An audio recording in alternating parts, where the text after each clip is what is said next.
Hola, bon dia a tothom. Gràcies al comitè organitzador per convidar-me a fer aquesta xerrada. Avui us volia presentar l'estudi que vam fer en col·laboració amb l'Hospital Clínic de Barcelona, la Pompeu Fabra i nosaltres aquí a la Fundació sobre canvis genòmics postnatals de la immunitat en la resposta inflamatòria fetal.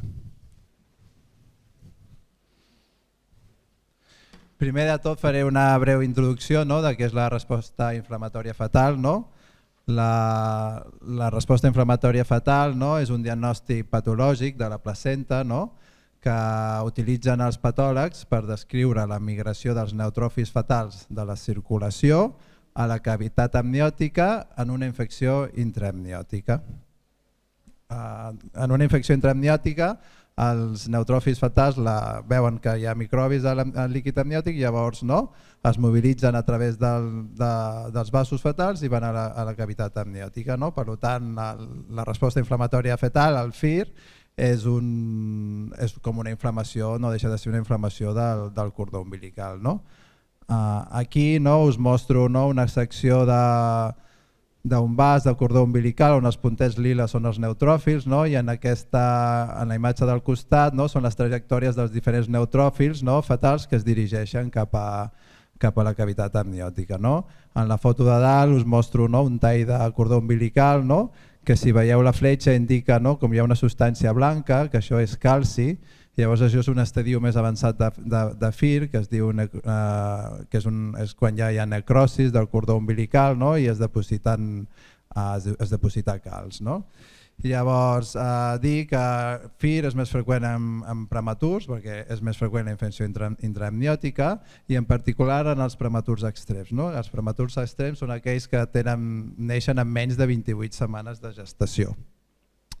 Per què és important FIR a nivell clínic? És important perquè la resposta a nivell umbilical de FIR es correlaciona en sang fetal amb inflamació. O sigui, hi ha elevació de la interleuquina 6 i del líquid amniòtic. També FIR s'associa a canvis inflamatoris en el líquid amniòtic amb elevació de proteïnes inflamatòries. Llavors, aquí us mostro unes gràfiques que mostren la importància de la inflamació sistèmica en els prematurs. La inflamació sistèmica en sang de cordó s'associa a part imminent i augment de risc de complicacions neonatals. En la primera figura, en aquesta, aquí en l'eix de l'X hi ha dones amb amenaça per prematur que no han tingut cap nen, o sigui que encara no han parit. I a la X són els dies, l'interval de dies entre que es fa l'amniocentesis i es produeix el part.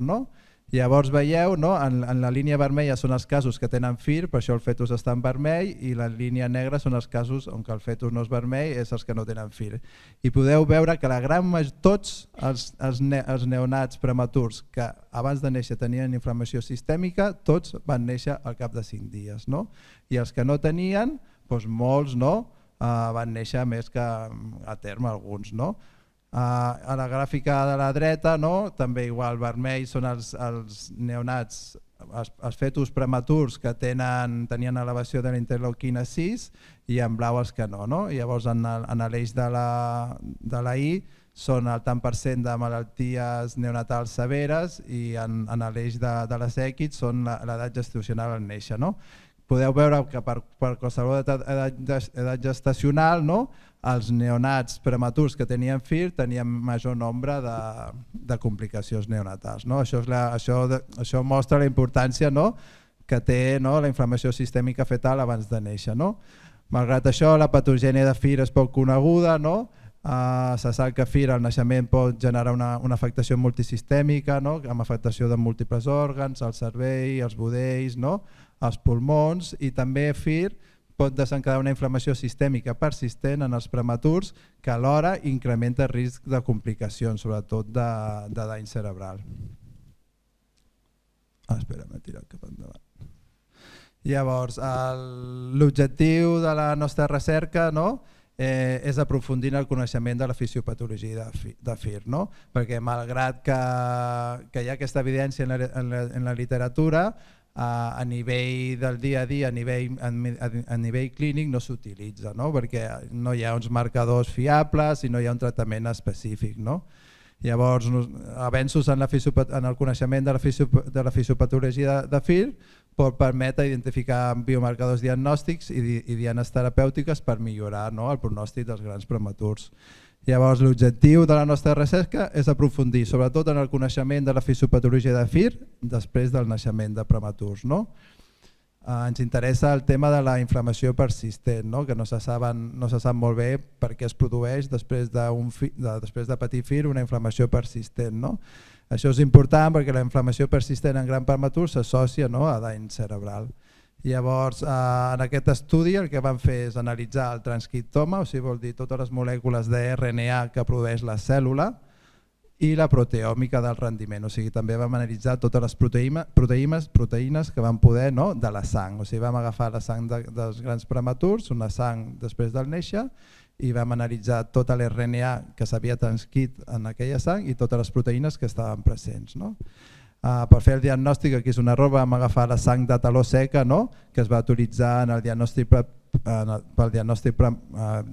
precoç en grans prematurs, per sota de 28 setmanes de gestació. Fer unes pinzellades sobre la metodologia de l'estudi, vam fer un estudi de cor retrospectiu en l'hospital clínic, vam identificar tots els grans prematurs per sota 28 setmanes que van néixer entre 2010 i 2016, vam poder identificar 234 i d'aquests 234 que vam identificar en aquest període vam seleccionar 21 prematurs extrems per sota 28 setmanes. 10 tenien FIR i 11 no tenien FIR. Vam tenir la sort de poder incorporar a l'estudi dos patòlegs pediàtrics que es van revisar l'anatomia patològica d'aquests 21 prematurs i van confirmar el diagnòstic. Llavors, un problema de la investigació en grans prematurs és que accedir a la sang és molt difícil, perquè tenen molt poca sang, neixen molts que estan malalts o que són pacients crítics, llavors clar, està molt restringit l'ús de mostres de sang o d'altres per estudis de recerca. Llavors se'ns va acudir accedir a la targeta de sang seca, a la sang seca que s'aguarda una targeta quan es fa el diagnòstic precoç, que ja es fa el tercer o cinquè dia de vida, i vam accedir al banc que hi ha a l'hospital clínic i vam poder accedir a la sang d'aquests 21 pacients. En aquesta figura us mostro el que era una targeta d'un nen, són cercles amb sang seca, llavors vam agafar aquesta meitat i amb aquesta sang que hi havia aquí vam poder fer l'estudi de transcriptòmica, vam fer una seqüenciació, o sigui, vam agafar totes les molècules d'RNA i les vam seqüenciar. I això per què? Per veure quins gens estaven expressats en aquell moment, perquè llavors aquesta informació és important perquè et dona pistes sobre biomarcadors o dianes terapèutiques i et dona pistes també sobre la fisiopatologia, que en aquest punt manca en l'estudi de FIR. Llavors tot això genera un munt de dades, per això es diu del rendiment, te genera, per exemple, per cada pacient, a millor tens 11.000 o entre 20.000 gens per analitzar, llavors multiplica, llavors una matriu molt gran. Llavors necessites realitzar un anàlisi informàtic important, que nosaltres vam utilitzar el llenguatge de programació R i uns paquets d'anàlisis que són d'accés lliure, que és del projecte Bioconductor. Arribats aquí us presento els resultats de la transcriptòmica, o sigui, transcriptòmica és això, analitzar tot l'RNA expressat en un moment determinat. Llavors per fer això vam fer seqüenciació, hi ha altres mètodes que són el microarrays, però en principi vam fer seqüenciació, que és el que és més, avui dia és el més fiable. Llavors heu de saber que per un estudi de seqüenciació de RNA es necessiten al voltant de 20.000 milions de còpies per mostra, o sigui que has de tenir aquesta profunditat, entre 15 i 20 milions de còpies. Nosaltres vam estar de sort, perquè clar, també penseu que era una sang degradada, que en algun cas havia estat 5 anys emmagatzemada, i de les 21 mostres vam aconseguir 500 milions de lectures, que és gairebé 20 milions de lectures per mostra, que això està molt bé. I això ens va permetre fer l'estudi de transcriptòmica. En aquesta gràfica us mostro aquí en l'eix de les IS, són els milions de lectures, dels petits fragments de RNA, tots els milions de lectures que vam fer. I aquí en l'eix de l'X són les mostres, cada mostra és un pacient. En total són els 21 pacients i llavors veieu les columnes, llavors són els milions de lectura. Ja veieu que molts passen per sobre de 20 milions, o sigui que així podíem fer l'estudi transcriptòmica. I els colors de les barres són les lectures de les diferents zones del genoma. A nosaltres ens interessen les lectures exòniques, que són les lectures dels gens. Però també hi ha lectures intròniques, lectures repetitives, però nosaltres vam agafar les vermelles per fer l'estudi. Llavors teníem les 21 mostres, les lectures, i llavors vam analitzar l'expressió dels gens en aquestes lectures i vam identificar uns 11.000 gens amb un nivell d'expressió fiable entre totes les mostres. Penseu que el genoma té al voltant de 20.000 gens, o sigui, vam poder analitzar l'expressió d'almenys més del 50%, que per ser per unes mostres degradades i tan poca quantitat està molt bé. Llavors partim d'això d'11.000 gens, i llavors què fem amb aquests gens que tenim l'expressió? El primer que vam fer és un anàlisi d'expressió diferencial. Què és això? Simplement tenim una condició que és FIR i no FIR. Llavors hem d'intentar analitzar diferències d'expressió gènica, o sigui, vol dir quins gens s'expressen més en una condició i quins gens s'expressen menys en una altra condició. Llavors això es fa amb uns models estadístics, que ara no entraré. Llavors una mica un resultat que obtenim és aquest volcà, aquesta figura, que això és un volcanoplot, que simplement és aquí en l'eix de l'X és el nivell de significació. En aquesta línia vol dir els puntets que estan per aquí sobre són significatius, la diferència, i per aquí sota és que no. El nivell de significació el vam ficar el 5% de false discovery rate, que és una manera d'ajustar el problema de multitesting, però és igual, un nivell de significació de 0,5 i després en l'eix de l'X veieu el fault change, vol dir les diferències entre un gen entre les diferents condicions. Si un és més alt, fiquem un símil, si una persona és més alta o més baixa, la diferència entre l'alçada seria la diferència entre l'expressió d'un gen en una determinada condició. Llavors els gens que estan per sobre, també veieu dues línies verticals, són els gens que estan per aquí tenen un fault change positiu i els que estan per aquí un fault change negatiu, vol dir que estan menys expressats. Sí? Doncs acabo ràpid. Aquests són els que estan sobreexpressats, infraexpressats i ja està. Un cop tenim això fem un aprenentatge automàtic per veure si identifiquem una assignatura molecular. Si veieu aquí les mostres, aquí són els que tenen FIR i els que no tenen FIR. Veiem que l'aprenentatge automàtic, sense saber quins eren FIR i no FIR, agrupa perfectament pel nivell d'expressió els que tenen FIR o no. Identificar una assignatura molecular, perquè aquest conjunt de gens estan sobreexpressats en FIR i infraexpressats. Si analitzem aquests tipus de gens, veiem que FIR sobreexpressa diverses vies inflamatòries i que també estan infraexpressades vies amb immunitat adaptativa. I això ho descrivim per primer cop, o sigui, FIR s'associa a una immunosupressió. Això m'ho passo, que és la proteòmica que vam trobar. No vam trobar tantes proteïnes, però algunes que sí eren significatives, que eren inflamatòries, que corroboraven les troballades que vam trobar en la seqüenciació. I així com a conclusions, hem identificat una assignatura molecular en sang postnatal que identifica els prematurs extrems en FIR.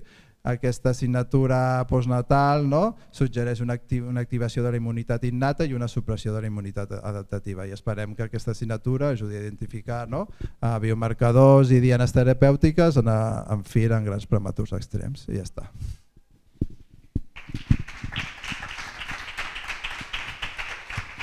La segona la farà la doctora Aurora Fontova, que és infermera del Servei d'Urgències i tècnica de suport a la recerca.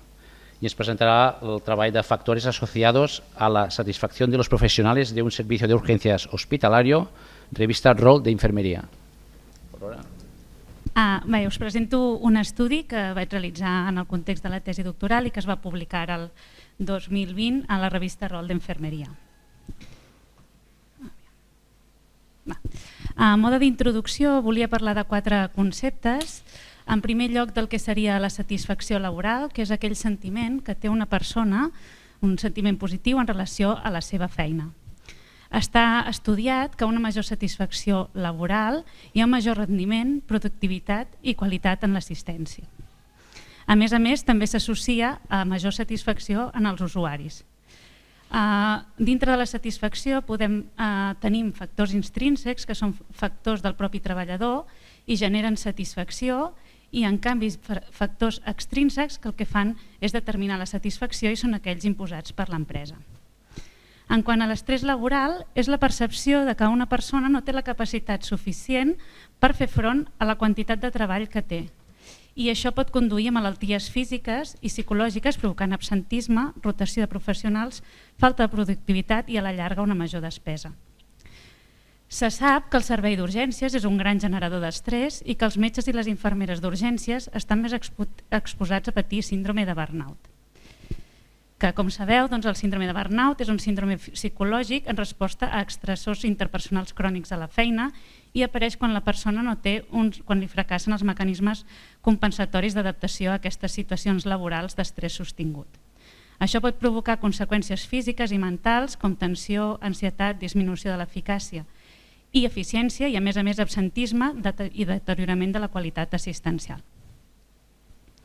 Per tant, el nostre objectiu va ser identificar els factors associats a la satisfacció laboral dels professionals del servei d'urgències d'un hospital comarcal i comparar-ho amb les característiques personals i laborals.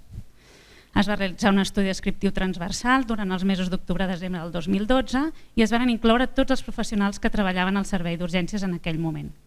Es van valorar les variables sociodemogràfiques, laborals, el nivell d'optimisme amb una escala de 0 a 10, la satisfacció laboral tant amb una escala de 0 a 10 com amb una escala validada i es va aplicar el Maslach Burnout Inventory.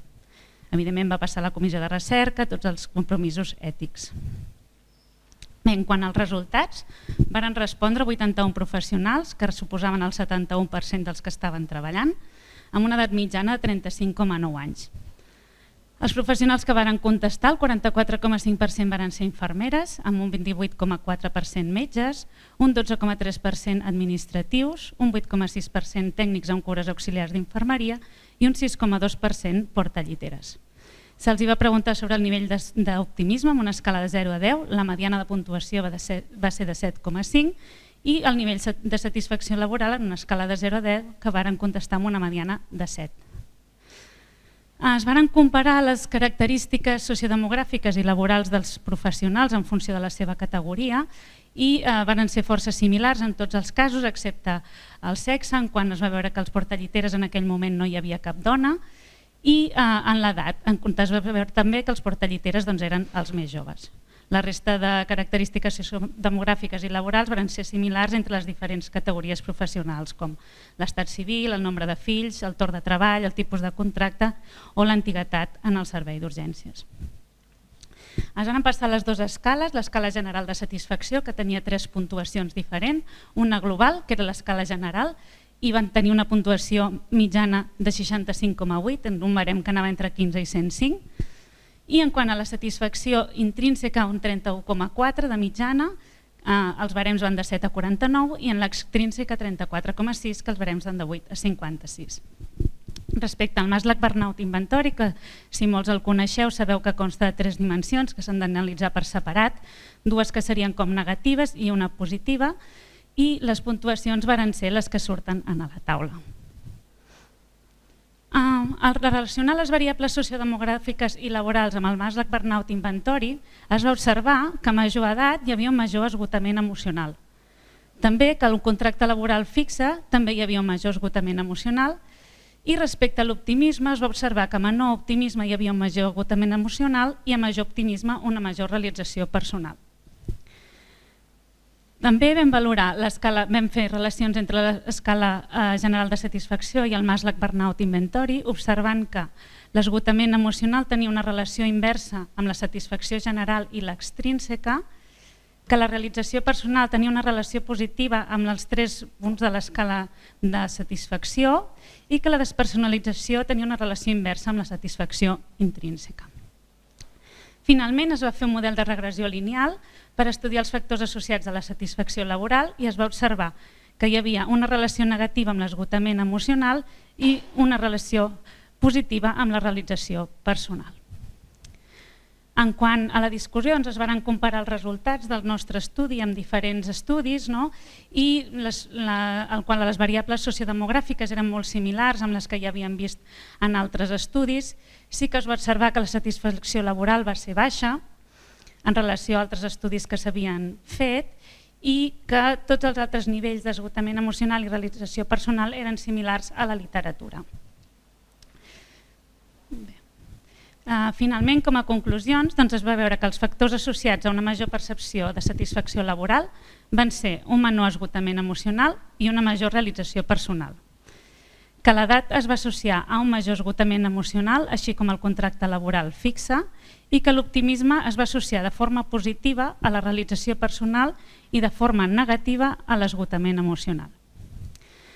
Com a limitacions, tenim en primer lloc que va ser una mostra no aleatòria i que es va fer un disseny transversal, el qual no pot establir relacions de causalitat, i que a la literatura es troba una mica de limitació en els instruments de mesura, és a dir, que no hi ha moltes escales validades que ens permetin valorar la satisfacció laboral i, per tant, costa extrapolar una miqueta els resultats. Finalment, dir també que no s'han inclòs algunes variables que també podrien estar relacionades amb la satisfacció laboral, com les relacionades amb el treball en equip, el lideratge o l'organització. En quant a les implicacions a la pràctica, dir que conèixer els factors associats a la satisfacció poden contribuir a incorporar estratègies de millora a nivell laboral al servei d'urgències.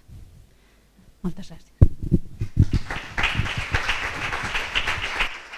Molt bé, gràcies, Aurora.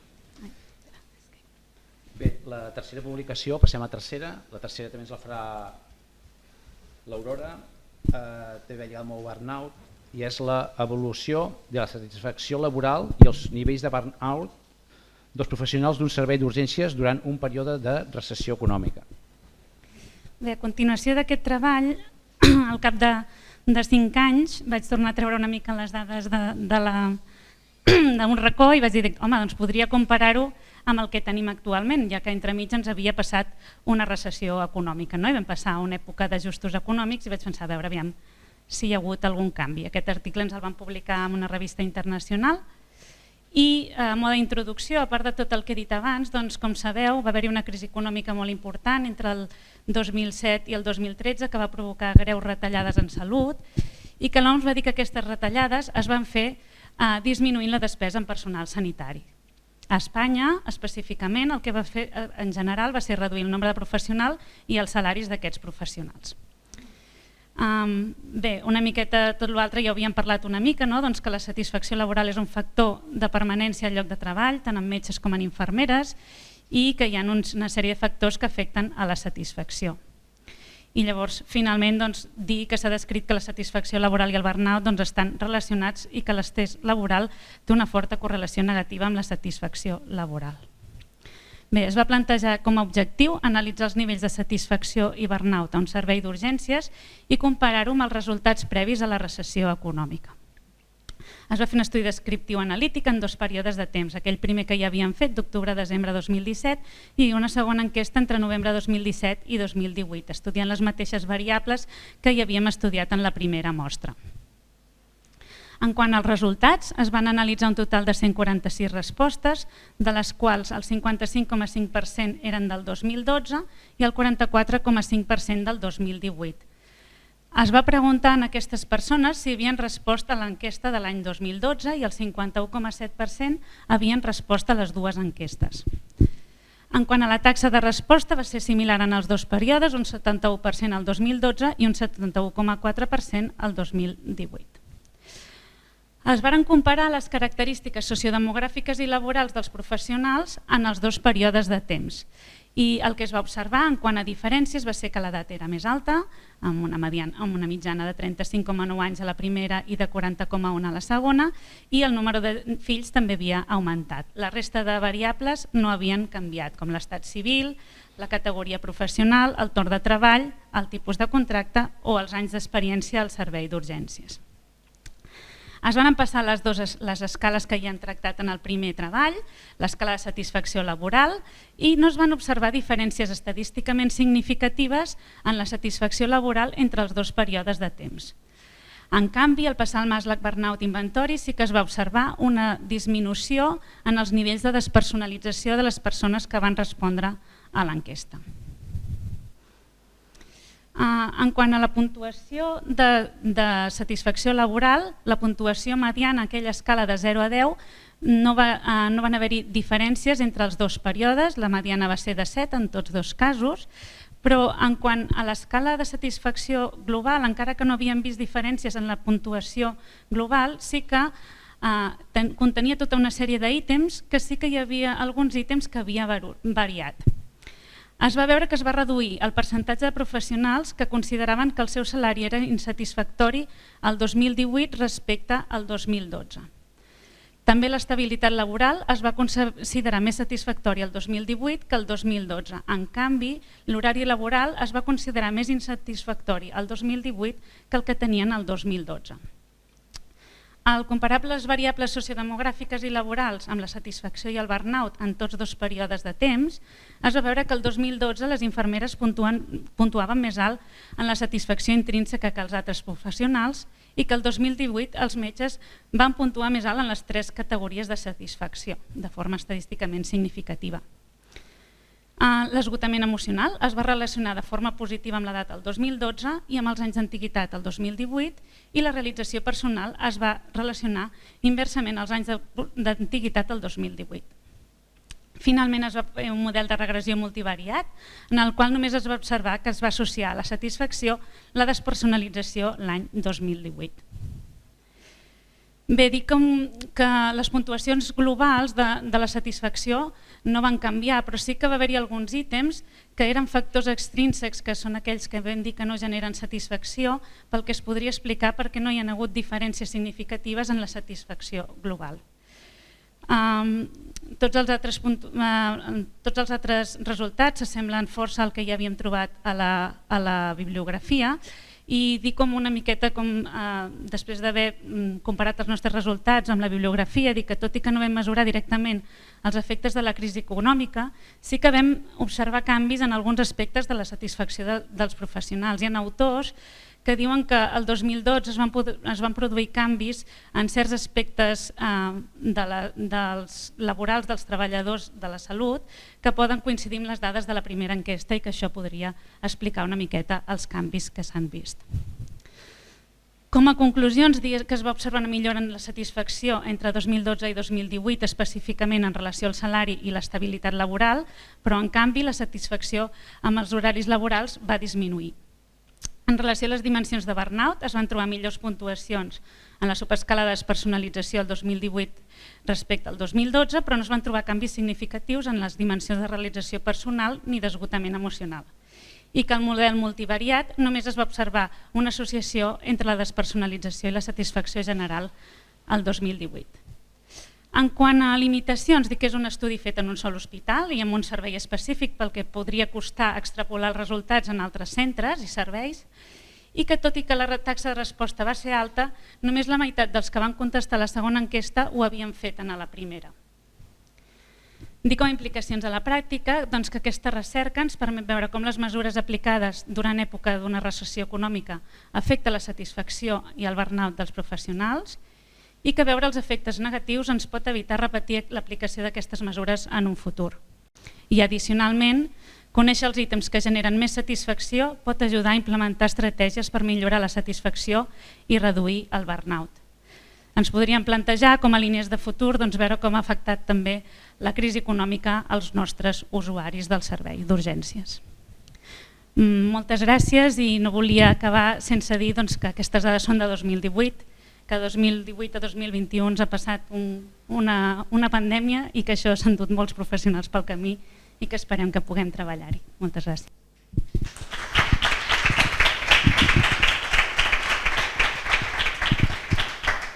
La publicació ens la farà l'Estel Pons, que és resident de quart any de Medicina Interna. amb el títol de Característiques i predictors de mortalitat amb 4.035 pacients ingressats amb Covid-19 a Espanya. Bon dia a tothom, jo em dic Estel, soc resident de quart any de Medicina Interna. Gràcies per venir i gràcies també per començar l'organització de la jornada científica per anar podent fent jornades presencials com aquesta. Abans de començar, agrair també a la doctora Vega, que és la responsable que el nostre hospital hagi pogut participar en un estudi com aquest, i gràcies per haver-me fet partícip d'aquest estudi. I sense ja més preàmbuls, vinc a presentar aquest estudi que es titula Les característiques i predictors de mortalitat de 4.035 pacients ingressats per Covid-19 a Espanya. És un estudi que el va organitzar la SEIM, la Societat Espanyola de Malalties Infeccioses i Microbiologia Clínica, i es va coordinar des de l'Hospital Gregorio Marañón de Madrid.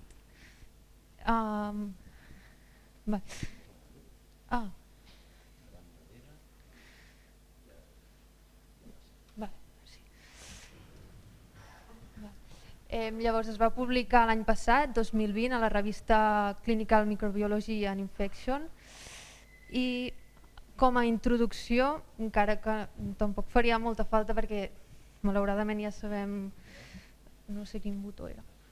La Covid-19 és una malaltia causada per el coronavirus SARS-CoV-2 que es va detectar farà quasi 2 anys, al desembre del 2019, a la Xina, a la província de Wuhan.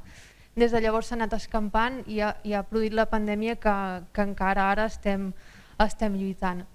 Sabem que les manifestacions d'aquesta malaltia són molt variades, des de casos asimptomàtics fins a casos amb pneumònia bilateral amb complicacions potencialment molt greus i mortals. És per això que des que es va començar la pandèmia han sorgit nombrosos estudis de cara a detectar quins són aquests factors que ens poden prediure en un Covid més greu i poder-nos anticipar en aquests. I aquest seria l'objectiu principal, bàsicament, d'aquest estudi, que és determinar quines són aquestes característiques tant dels pacients com de les presentacions de la malaltia que estan associades a una major mortalitat. I com es va fer això?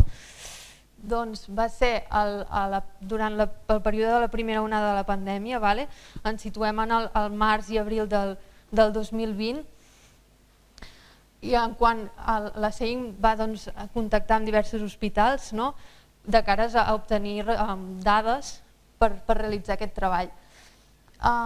És un estudi retrospectiu, es va començar a fer a l'abril del 2020, i en què es van incloure pacients que van ingressar pacients ingressats a l'hospital abans del dia 17 de març del 2020, i eren qualsevol pacients amb un diagnòstic amb PCR positiva per Covid.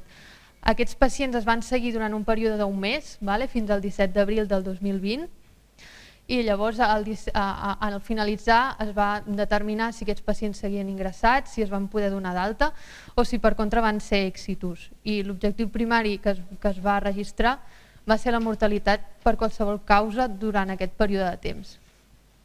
En total es van arribar a incloure 4.035 pacients de 127 hospitals arreu d'Espanya, i durant aquest període es van seguir una mediana als pacients de 34 dies amb una mortalitat que va ser de fins al 28% d'aquesta cohort. I llavors durant aquest període el que es va registrar bàsicament podem englobar en 2 grups, que són les característiques de base del pacient, és a dir, l'edat, el sexe, les comorbiditats que tenia de base, i llavors característiques més relacionades amb la malaltia, és a dir, símptomes que va presentar, signes que va presentar i paràmetres analítics o de proves complementàries d'aquests pacients. I llavors, al recollir aquestes dades, mirar quins d'aquests factors s'associaven a una major mortalitat. I en quant als resultats, en quant a característiques dels pacients, detectar un fet que ha sigut llavors també similar a molts i molts estudis que s'han fet també, que és que hi ha una major freqüència de sexe masculí, fins al 61% d'aquests pacients que van ingressar d'aquesta cohort eren homes, i que hi ha un clar predomini de l'edat avançada. Són pics a la dècada dels 60, la dècada dels 70 i de la dècada dels 80 anys. Llavors, aquests pacients, en quant a comorbilitat que tenien, destacar que fins la meitat, el 50%, tenien hipertensió arterial, i amb menys freqüència altres comorbilitats cròniques com cardiopaties, pneumopaties, diabetis, obesitat, etc. També destacar la medicació habitual d'aquests pacients, en què gairebé un 20% es va veure que prenien IECAs i amb menys freqüència també ARA2 i cortisona, tant inhalada com oral sistèmica. En quant hi ha característiques de la malaltia en si, més o menys de mitjana ingressaven en uns 4 dies de clínica, en què destaca la febre com a símptoma més freqüent, seguint els altres símptomes característics de la Covid, la tos, el malestar, la dísnia, etc. I en quant a paràmetres analítics, destacar també que percentatges elevats tenien limfopènia, alteracions de l'hemograma com plaquetopènia, alteracions de la coagulació, alteracions de l'INR i de D-dímer. I llavors també, de fet el més freqüent, elevació de paràmetres inflamatoris de PCR, interleucina 6 i ferritina. I en canvi molt pocs tenien associats marcadors de sobreinfecció bacteriana com seria la procalcitonina. I de tots aquests paràmetres es van identificar 17, dels quals s'associaven de manera independent a una major mortalitat. Destacar sobretot l'edat avançada, que és el que s'associa amb més força a una major mortalitat, a la gent de més de 80 anys, i llavors altres paràmetres com el sexe masculí també, i comorbilitats, sobretot pàries com la hipertensió, l'obesitat, la cirrosi hepàtica, i a nivell de la malaltia en si, la dísnia, l'alteració del nivell de consciència i paràmetres analítics com una PCR aixecada, més inflamació sistèmica i una alteració de la funció renal. I ja per acabar, com a conclusions, es tracta d'un estudi observacional durant la primera onada de la pandèmia per Covid-19, d'una cohort molt gran de 4.000 pacients i que ens aporta dades que ens permet identificar quina seria la població més vulnerable per patir una Covid greu. I d'aquests factors s'han pogut identificar fins 17 factors que s'associen a una major mortalitat, a destacar l'edat avançada, el sexe masculí i comorbilitats en què variades, que destaca la hipertensió arterial, la cirrosi hepàtica i la insuficiència renal, per exemple. I res més, espero que us hagi semblat interessant i gràcies per l'atenció.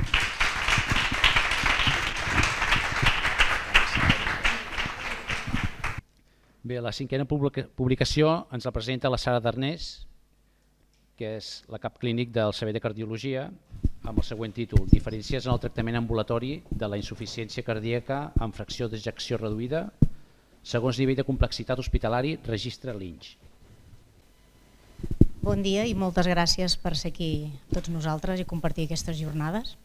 També voldria agrair a tots els meus companys de l'Hospital de Bellvitge de Barcelona, de l'Hospitalet i de la Societat Catalana de Cardiologia per haver-nos permès participar en aquest registre. El registre Lynch, el que valorava eren les diferències en el tractament ambulatori de la insuficiència cardíaca amb fracció d'ejecció reduïda segons el nivell de complexitat hospitalari. L'article original es va publicar en la revista europea d'insuficiència cardíaca a la tardor de l'any passat amb el títol de Maneig de la insuficiència cardíaca amb fracció d'ejecció reduïda després de les guies d'insuficiència cardíaca europees del 2016, el registre Lynch. El maneig ambulatori de la insuficiència cardíaca amb fracció d'ejecció reduïda es fa en el nostre medi en centres de molt diferent nivell de complexitat i això fa que no hi hagin estudis comparatius d'aquesta patologia en funció dels nivells de complexitat del centre. Es va registrar de manera prospectiva 1.121 pacients ambulatoris amb insuficiència cardíaca amb fracció d'ejerecció reduïda per sota del 40% en 14 centres hospitalaris pertanents al grup d'insuficiència cardíaca de la Societat Catalana de Cardiologia, el GICAT, i els centres es van dividir en els 3 nivells de complexitat habituals: terciaris si disposaven de cirurgia cardíaca, secundaris si disposaven d'hemodinàmica però no de cirurgia cardíaca, i primaris la resta de les casos en els quals ens incloem, que són els hospitals comarcals. Aquesta és una mica la distribució dels centres a Catalunya. La majoria, com podeu veure, eren a l'àrea metropolitana, però l'àrea metropolitana de Barcelona també tenen centres comarcals, secundaris, primaris, terciaris, i així com una mica satèl·lits tenim l'Hospital de Figueres i l'Hospital de Lleida. Es va veure que els pacients tractats en centres terciaris presentaven una edat mitjana menor, eren més joves i tenien una menor proporció de comorbilitats. Hi havia menys nombre de pacients amb malaltia pulmonar obstructiva crònica o bé fibril·lació auricular. Els centres terciaris rebien més freqüentment bloquejants neurohormonals, els IECAs, que hem comentat ara també amb el tema del SARS-CoV, els ARA2, el sacubitril/valsartan, que és una nova família però dins el mateix grup, que són els ARNIs, i tot i que els centres primaris sembla que d'aquests 3 grups farmacològics el que més prescrivien eren el sacubitril/valsartan. La proporció de pacients que rebien beta-blocadors, antialdosterònics i teràpia de resincronització cardíaca era més alta en centres terciaris. I la mediana del marcador d'insuficiència cardíaca que utilitzem a tot arreu, que és el NT-proBNP, era significativament menor en pacients en centres terciaris. En aquesta gràfica el que podeu veure són els diferents grups farmacològics, que aquí els tenim en color, i diferents estudis des de l'any 2003 fins a... Em sentiu bé? Sí. Fins al nostre, el LINX, el 2018, com han anat evolucionant el percentatge de prescripció d'aquests fàrmacs. Si veieu, el percentatge de prescripció de IECAs i ARA2 sempre està al voltant del 90%, fins a partir del 2017, perquè les guies que estem valorant són les del 2016, que baixa fins a un 65%. La pregunta és per què? La resposta està aquí. Aquest 23,9% és l'ARNI, que és el sacubitril/valsartan.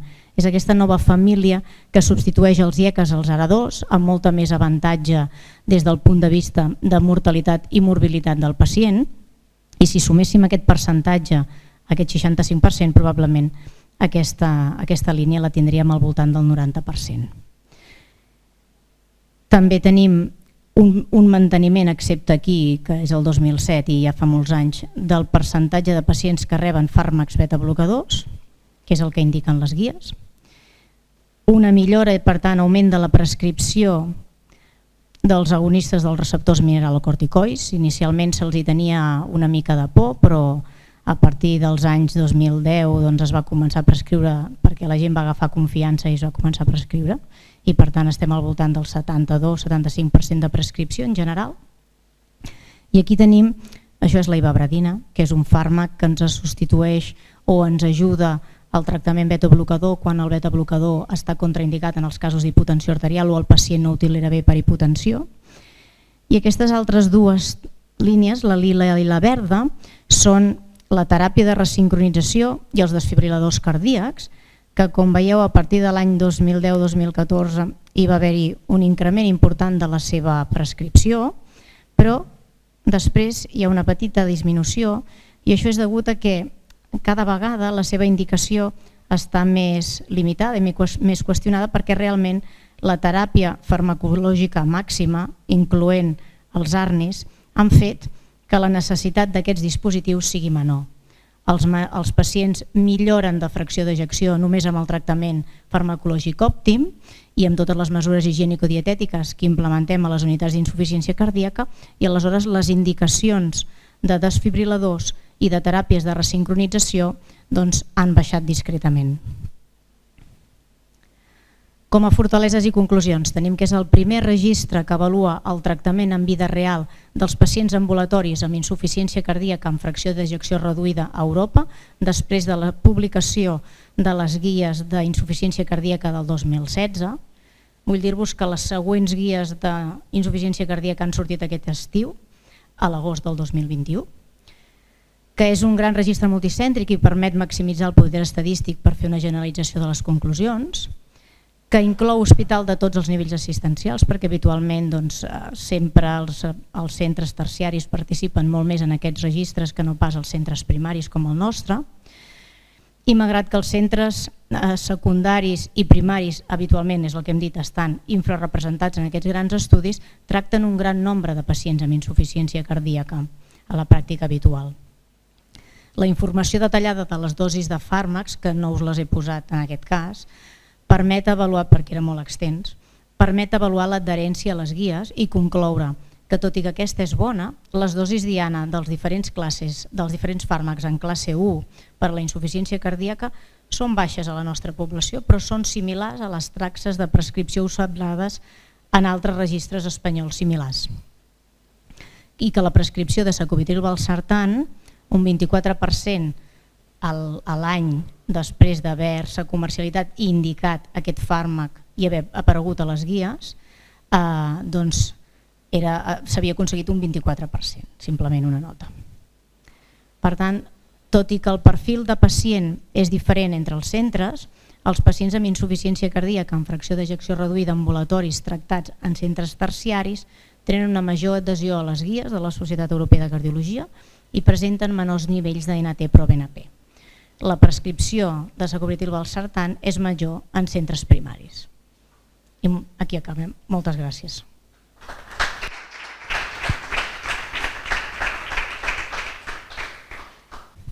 Ens la presenta en Josep Cucurull, que és metge del Servei de Medicina Interna, i amb el següent títol, que és la descripció de 12 pacients VIH positius que han patit la Covid-19 en la nostra àrea.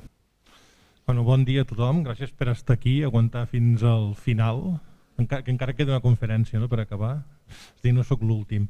Aquí el que us explicaré serà això, de la primera onada, 12 pacients VIH que vam tindre ingressats, que van tindre la Covid i que tenien una sèrie de característiques una mica especials i que és un estudi, que és una descripció que es va publicar a la revista espanyola de malalties infeccioses. Llavors, hem de començar que habitualment els malalts VIH, sempre que hi ha alguna epidèmia pel que sigui, per degut a la seva immunosupressió, d'entrada sempre es consideren malalts de risc i sempre ja surten els warnings, els avisos, vigileu amb aquests pacients a veure què és el que passarà. En aquest cas, hi havia, ja es va veure del començament, s'esperava que podia veure què passava, però ja les societats van començar a enviar avisos de que en realitat no semblava que estessin especialment afectats aquests pacients, i excepte els malalts que estan més immunodeprimits, és a dir, aquests que tenen els CD4 per sota de 200, que és la xifra a l'umbral màgic. Ja des de l'inici del VIH, als anys 80, l'umbral màgic sempre ha sigut 200, vull dir, per sota de 200 CD4 és quan s'ha vist que aquests pacients tenen més complicacions oportunistes infeccioses, en canvi per sobre de 200 CD4 tenen molt menys problemes en aquest aspecte. De tota manera, també hem de tindre en compte que els malalts VIH avui en dia, si bé pel VIH moltes vegades no podien ser o no era factor de risc, sí que complien molts dels altres factors de risc per tindre problemes greus. Perquè la nostra població s'ha envellit, ara no es moren, ara amb els tractaments es converteix en una malaltia pràcticament crònica, i on ja tenim molts pacients que tenen més de 50 anys, que probablement en la majoria de cohorts puguin ser la meitat dels pacients que tinguin més de 50 anys, i també aquests malalts tenen més risc de presentar patologies cròniques. Penseu que l'edat biològica d'un pacient amb VIH és 10 anys superior a la seva edat cronològica. És a dir, un VIH de 50 anys té, quan comparen poblacions, té els mateixos problemes crònics que un malalt no VIH de 60 anys, o de 60 als de 70. Vull dir que en aquest aspecte hi hem de sumar 10 anys en els pacients VIH. I llavors tenen més hipertensió arterial, tenen més malaltia cardiovascular, tenen més malaltia pulmonar crònica, moltes vegades associades que també la incidència de tabaquisme en aquest grup de població és molt més alt que en el reste de població i a més s'ha demostrat que els hi fa més mal al tabac. Associat a tot un estat inflamatori, el tabaquisme, el tabac els hi fa més mal amb aquests pacients que la resta de població. Llavors, també una altra cosa que es va veure també era aquesta, que la Covid-19 era una malaltia molt transmissible i tenim l'experiència en els centres sociosanitaris i a les residències d'avis, vull dir, va fer una escabetxina tremenda. Llavors, també que no hi havia, quan nosaltres vam escriure això, hi havia molt poques sèries publicades. Penseu que la primera la van presentar els del Clínic, els van publicar un Lancet i només hi havia 5 pacients, i revisant, quan vam escriure l'article, hi havia més sèries publicades, però en total incloïen només 103 casos amb la suma de pacients, vull dir, en diferents països, sobretot vam agafar el sud d'Europa, d'Espanya i d'Itàlia, amb hospitals que controlen milers de pacients i entre tots només hi havia 103 casos i d'aquests només 68 confirmats per la PCR. La majoria eren de casos que no estaven confirmats, els havien inclòs els italians, que també es feia amb clínica sospitosa, ja s'incloïen com a cas. I llavors això ja també confirmava una mica que el VIH per si mateix no suposava un especial grup de risc per tindre la Covid-19. Llavors nosaltres aquí el que tenim són els malalts que en aquesta primera onada ens van ingressar i en teníem 12, entre altres coses, perquè hi va haver un brot en el sociosanitari que depèn de nosaltres, el sociosanitari de Terrades, que hi ha 10 residents bàsicament amb discapacitats neurològiques, perquè si no els VIH fan vida absolutament normal, i dels 10 que n'hi ha, 9 es van infectar i el que no es va infectar és perquè no estava allà en aquell moment, sinó que estava ingressat per un estatus epilèptic. Llavors el no estar allà no es va contagiar. A part dels residents també dic que també hi va haver infeccions entre els cuidadors i de treballadors externs del centre, que probablement són els que van portar el SARS al centre. Llavors, aquí, al final de la primera onada, que va ser al maig, havíem diagnosticat 317 casos de Covid i 12 eren aquests malalts que estaven infectats pel VIH. Llavors, d'aquests 12, 7 van ingressar, 5 venien del centre sociosanitari i els altres 5, sense ingrés, només se'ls va fer un seguiment telefònic i també 4 d'aquests 5 eren del centre sociosanitari. És a dir, que de 12, 9 eren del brot del sociosanitari. Si ens hi fixem, entre els malalts ingressats i no ingressats, veiem que els ingressats tenien més anys, tots tenien més de 50 anys, els no ingressats eren una mica més joves, tots eren malalts amb molts anys d'infecció per VIH, 23 anys, 21 anys de mitjana. La majoria dels que havien ingressat havien tingut malalties oportunistes, sobretot relacionades amb el sistema nerviós central, que com he dit els hi creen discapacitats i això fa que estiguin que estar internats en un centre sociosanitari, si no estarien fent vida activa a casa seva. Tenia una neoplàsia activa.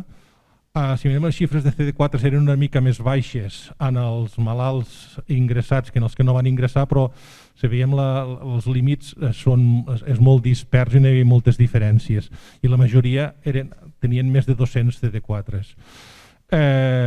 Tots tenien la càrrega viral controlada, és a dir, tots estaven virològicament ben controlats amb el tractament antiretroviral. El tractament antiretroviral reflexa també que portaven reflexa una mica la realitat, vull dir que Avui en dia la majoria de malalts van amb tractaments basats en inhibidors de la integrasa, que és els tractaments més aconsellats a les guies, i el del TAF, aquí, que és el tenofovir, està inclòs perquè en alguns moments determinats s'havia dit com si que els malalts que prenien tenofovir podien estar protegits del VIH, que estadísticament sortia així. I encara hi ha estudis del Ministeri que ho segueixen mantenint.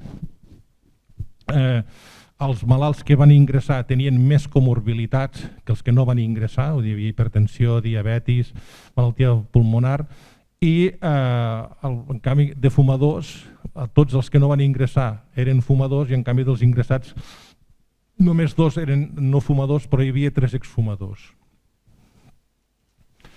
I en relació a la clínica, que ja l'he explicat abans amb un número molt més alt i molt més significatiu, l'Estel, els ingressats tenien més clínica que els que no ingressats, sobretot febre, astènia i quadre respiratori que no tenien els malalts no ingressats.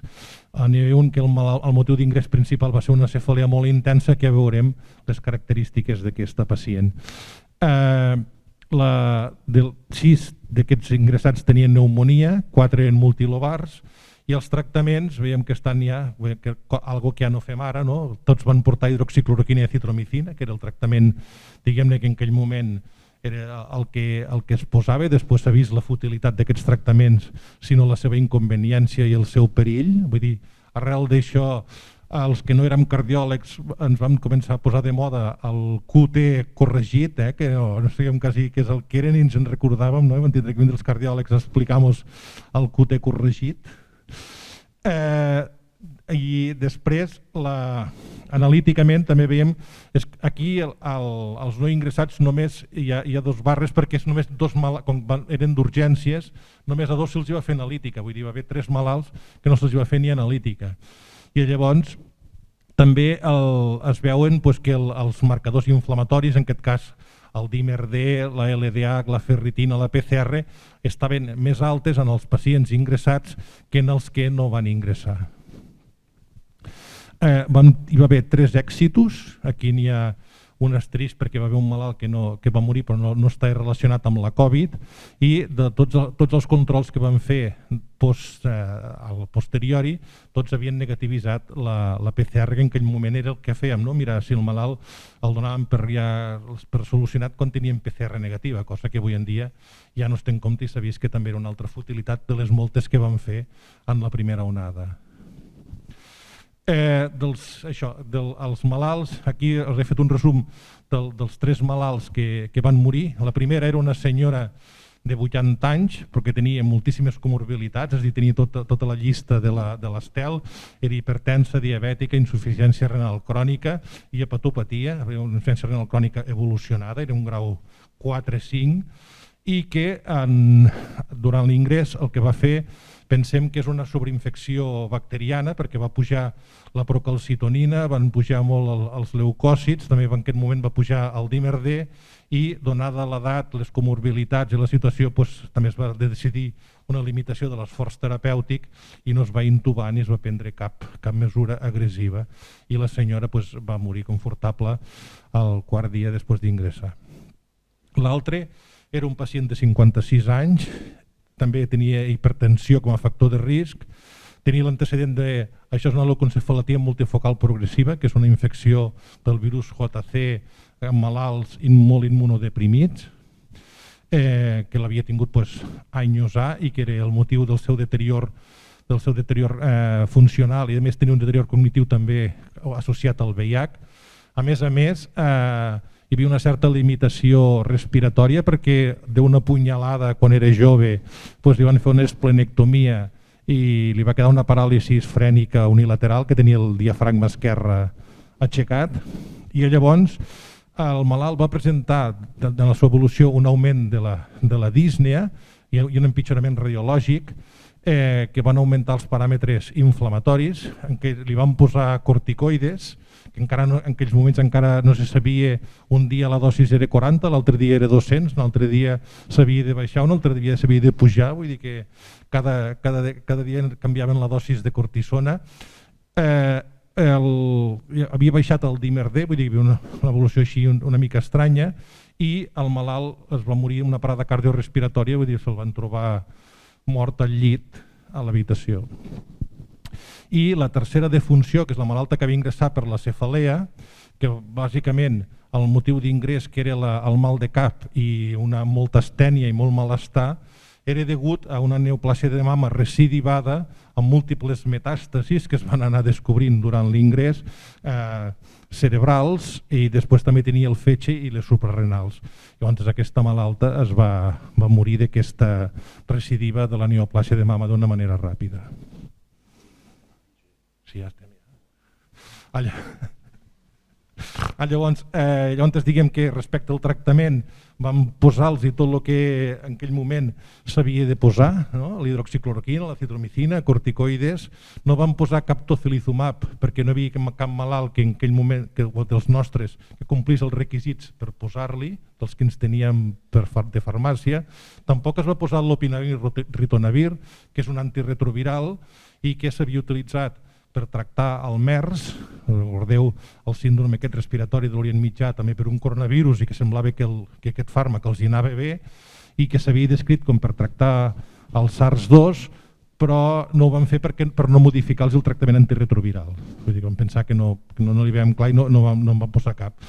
I llavors el que veiem aquí, crec que el que es demostra és l'alta contagiositat d'aquest virus, sobretot amb...